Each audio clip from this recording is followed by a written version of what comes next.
This is Sylvia from the Lifelong Health and Fitness Conversations podcast, inviting you to tune in for more conversations promoting functional fitness, mental health, wealth, and overall wellness. Join me as I interview experts and practitioners to enrich your life holistically. Listen anywhere you get your podcasts. Hey everyone, I wanted to do a video on high intensity weight training. I wanted to go over kind of like functional weight training and kind of functional exercise and stuff like that, because I think this is applicable for those that are competing in sport, training for sport, whether on an amateur or professional level, but also those, recovering from chronic illness. I do want to go maybe in a separate episode and maybe do a series on different exercises I think that are better for strength and conditioning and restorative exercise. Because there really isn't much, I don't think, aside from graded exercise therapy that is really applicable or useful, even for those that are dealing with exercise intolerance, whether they're dealing with chronic Lyme, chronic fatigue syndrome, or something similar. I've been a fan of this methodology and kind of principles of how to train and kind of how to work out for about a dozen or so years. I've kind of changed and evolved a little bit my philosophy and how I go about this.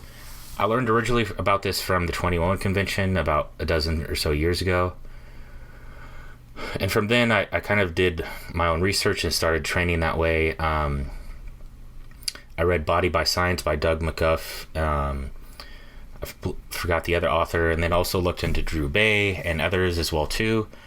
This methodology and kind of principles and how you work out has been around since probably about the 60s or 70s. It kind of originally originated with Arthur Jones, who is a self-taught engineer and inventor who developed the Nautilus strength training kind of to embrace this methodology. And then from there, Mike and Ray kind of did their own thing. I think even Dorian Yates trained a little bit this way. And then over time, there's been other people such as Vincent, and there's Drew Baye, and everyone kind of has their different flavor or kind of different way of they kind of do it. There's not like a universal way, I would say. But generally speaking, it's done to...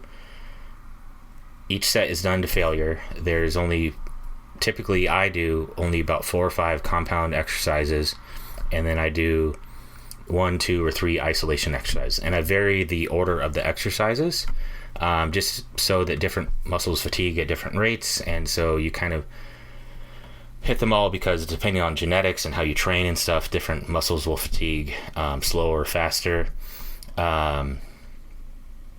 Typically it's done once or twice a week. Sometimes at the very most is 3.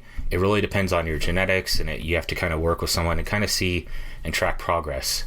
But it's also important to use good form to kind of know at least some of what you're doing.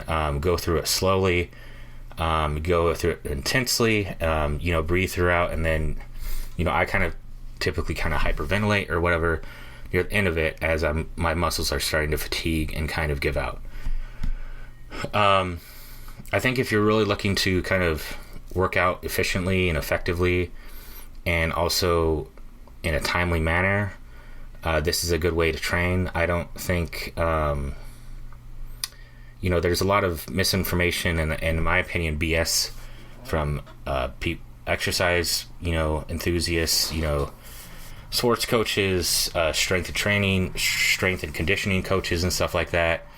I used to actually train in martial arts and MMA before I had a health crisis and health problems and stuff like that. And I still see some of this to this day. I think there's a much better way of strength and conditioning for a sport or something, and that's by actually practicing or training in that sport, and then maybe supplementing a little bit of cardio here and there with maybe some running or sprints or some cycling, but a minimal at the very most, because I think it would be better spent either training or practicing that sport, meditating, working on yourself, blah, blah, blah. So over time, there's been some changes and stuff. Personally, I did kind of the big 5 exercises from Body by Science. I still sort of do that, but then I add in some isolation exercises, some of which I picked up over time. because I really try to hit like my whole body, especially kind of problem areas for me, still ongoing with TMJ and other issues. I use exercises to kind of work on my hands and wrists and forearms, but also to develop strength in my neck as well too, and in my jaw. Although I do use some exercise at home. I use a jaw exercise. I use a kind of a hand grip, a variable hand grip thing that also helps with that, and other stuff. But I think this is applicable for those that are recovering from chronic illness, that are the casual weight trainer and stuff like that, bodybuilder and stuff like that. So yeah. Anyways, I think that, this is my opinion. This is how I plan on training and continue planning on training probably throughout my life.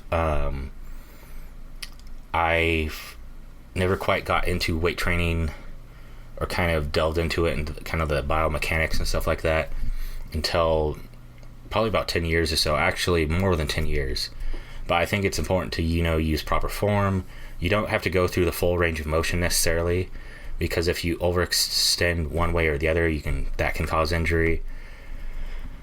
But good form, slow, and intensity. I think intensity is a really important part, but also recovery to make sure, your hormones and your neurotransmitters and everything else is working, digestion and stuff like that.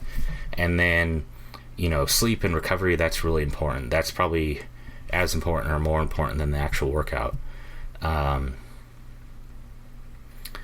And yeah, that's as far as high intensity weight training go. I'll include some resources and some links to, there's Dr. Doug Mcguff's website, there's the HIT or High Intensity Training University, there's Baye's website, there's Jay Vincent, who is pretty active on YouTube, and he's done talks and seminars and stuff like that.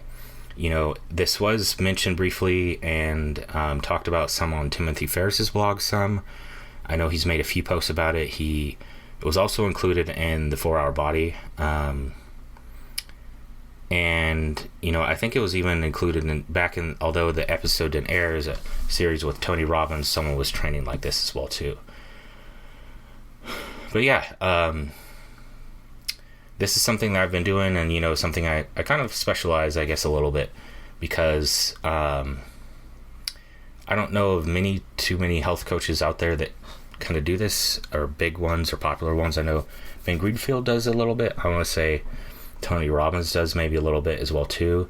There is a machine, it is on the spendy end, but I think it's called an ArxFit, and there's ArxFit Omni and Alpha, I believe, and those are spendy, but they're engineered to where you don't have to program or use a weight. It automatically adjusts or adapts to whatever strength you're putting out. So if you put out 500 pounds of weight and you're doing a bench press, then it will match that.